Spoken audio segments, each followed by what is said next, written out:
Welcome to From Amiens to Armistice, a series of podcasts commissioned by UCL Institute of Education. I'm Simon Bendry, Director of the UCL Institute of Education's First World War Centenary Battlefield Tours programme.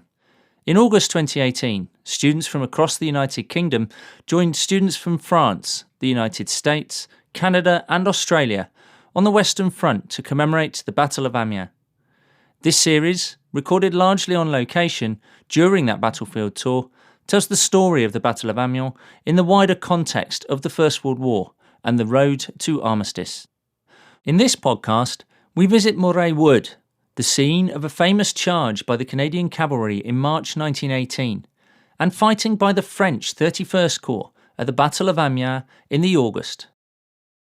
So our first stop will be MOREUIL Wood, to your right, that large patch of woodland, and the memorial that we're going to do our stand at is immediately in front of us on the left-hand side. We're now moving on to the battlefield of the 8th of August, right down south in the French sector. The reason we brought you down here this morning is twofold. It is one, to look at what happened here exactly 100 years ago this morning. But it is also to work out how the war actually came to be here. Now, yesterday, with your groups, you were looking at the Somme offensive of 1916, how the fighting came to be there.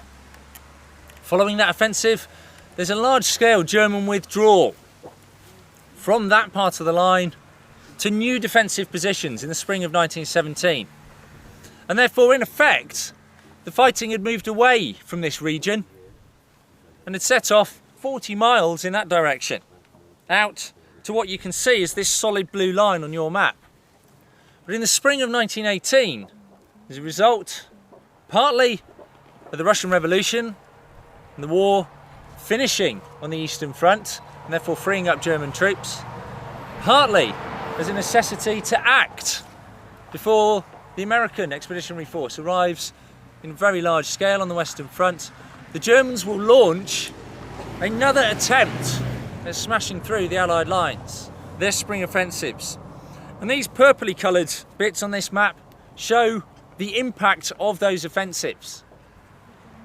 And that forces the Allies to retreat on this part of the line, best part of 40 miles. This is how the fighting returns to this area in the spring of 1918. In March of 1918, this will become a very significant Canadian battlefield.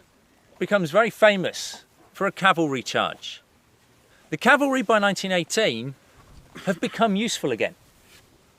Much of the First World War, we think how ridiculous, men on horseback fighting in a war, certainly on the Western Front, dominated by the trenches. But moving away from the trenches, cavalry suddenly come back into their own. Troops able to move quickly around the battlefield to shore up defence. And that's how they're used in the spring of 1918. All across this sector and through these areas around the woods, the cavalry are being used, British, Canadian, Australian cavalry, to plug gaps, to halt German advances. And it's here the Canadian cavalry will launch their assault. Where did that cavalry charge take place? I'm Barney, I'm one of the guides on the tour. Where we are now sits on a large open plain crossed by a road. Originally, the trees would have run all the way to the road, but today it's a stubbly field, the harvest is in, it's a beautiful day, but it would have been a very different place, both in August of 1918 and also when the Canadian cavalry effectively stopped the German advance here in April 1918. The wood is like a long finger of trees, probably about a mile long, quite deep as well, very thickly forested. Originally it would have been much thicker, so probably 2/3 wider.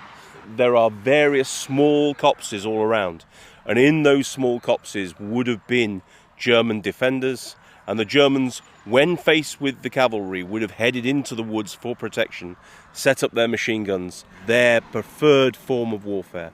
So Flower Dew's charge comes across from the northern part of the wood as we see it, across the road and punches into the wood. But we're only looking at perhaps 120 men on horseback. And when you consider that they're taking 3/4 losses, you're looking at 80 men and their horses.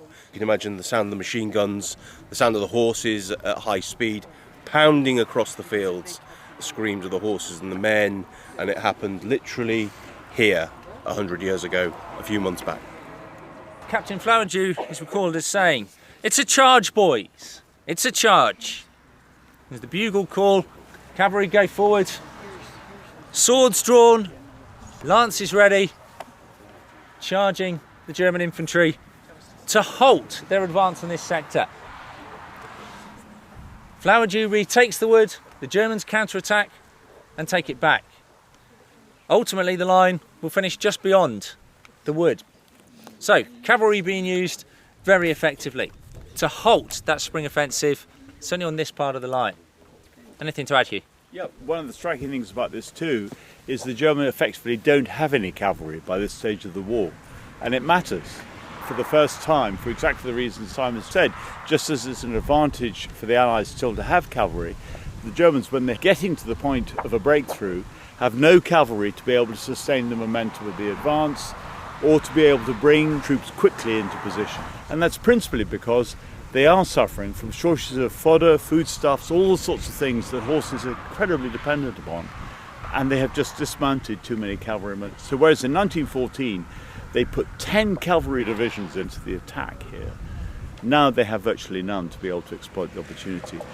The other thing it's worth looking at when you go back to the situation map, if you look at the effect of those offensives between March and August, the Germans have extended the front line in a way that they cannot sustain. They lose about 900,000 men between the 21st of March and the 15th of July 1918.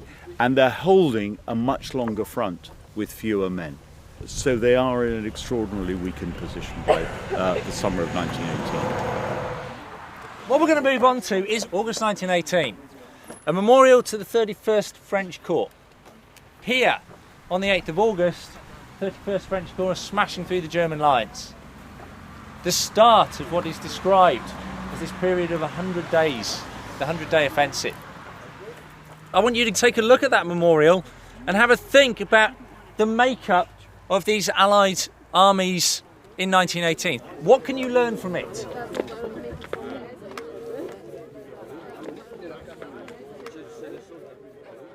All the students are gathered around the base of the memorial, looking at the names of the units. There are units of tanks and artillery and aircraft and infantry. Everyone is working together. So warfare has changed from being an affair of infantry attacking with perhaps some support of artillery into what we call combined arms warfare. You can get much more from a team. There it is, carved in stone. All arms warfare by 1918. Large-scale infantry supported by tanks, cavalry, the air support, the artillery, all there working together to fight these battles. The learning that has taken place over 4 years is coming together. It is what modern soldiers would recognise today. We're now going to head north again to a place called Hamel, where we're going to take a look at how the Allies practised, in effect, for the action that would take place 100 years ago this morning.